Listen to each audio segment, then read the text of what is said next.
You see, it's a very perplexing report, if I may say, because honestly speaking, it throws more questions than answers. The focus of the crash is now restricted between pilot's behavior and the engine performance. As soon as it took off, then all this process started, which is less than 10-second time frame. One engine shut down, another engine shuts down, and then the captain asking the co-pilot whether he has done the shutting down, which he says no. First thing is that the engines are intact. Second thing is the fuel control valves are also operational, and there has been no the fuel which has been taken out has also been found of satisfactory standard. You see, it's a very perplexing report, if I may say, because honestly speaking, it throws more questions than answers. The first part is that it has ruled out any other external factors like bird heat, weather, or any other extraneous factors. The focus of the crash is now restricted between pilot's behavior and the engine performance. So in engine performance, luckily again the flight data recorder and the other records confirmed that when the aircraft took off, it had enough speed. It wasn't underpowered. As soon as it took off, then all this process started, which is less than 10-second time frame. One engine shut down, another engine shuts down, and then the captain asking the co-pilot whether he has done the shutting down, which he says no. So apparently, to me, it looks that captain or the co-pilot had not done any intervention on the switch panels, because it is not physically possible also to do it in such a short time. There is also an issue that RAM air turbine immediately deployed, which is a kind of a defense mechanism or the standby system, without any prompting. So that to some extent we need to look more closely into the working of the aircraft and how the aircraft engines behave. So this to me is a freakish accident, and I think it requires more probe about the behavior of the machine. And to some extent the pilots eventually may be blamed because they could have handled, but I don't think that the initial initial happening can be attributed to pilots in any form.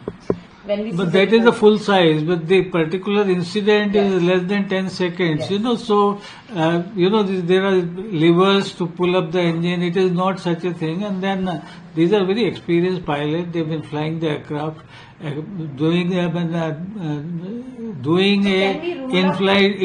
in-flight shutdown is an inconceivable thing unless they observe that some engine has caught fire or anything, which also has not been the case. Even on ground, after the debris has been collected and inspected, you've seen 2-3 very interesting things. First thing is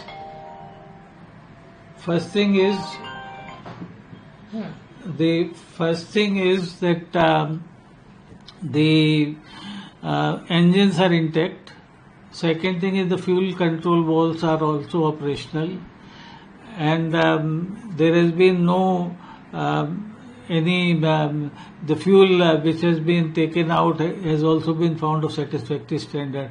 So right now, as I said, it's a freakish accident. Nothing explains what has gone wrong. So preliminary report actually throws more questions than answers. We still have to wait for the final findings, but I think we need to look at more the internal mechanism. This kind of failure can only take place in 3 cases.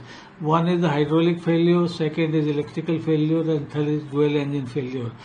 Dual engine failure, to my extent, to my opinion, is very unlikely scenario, but that is what has happened.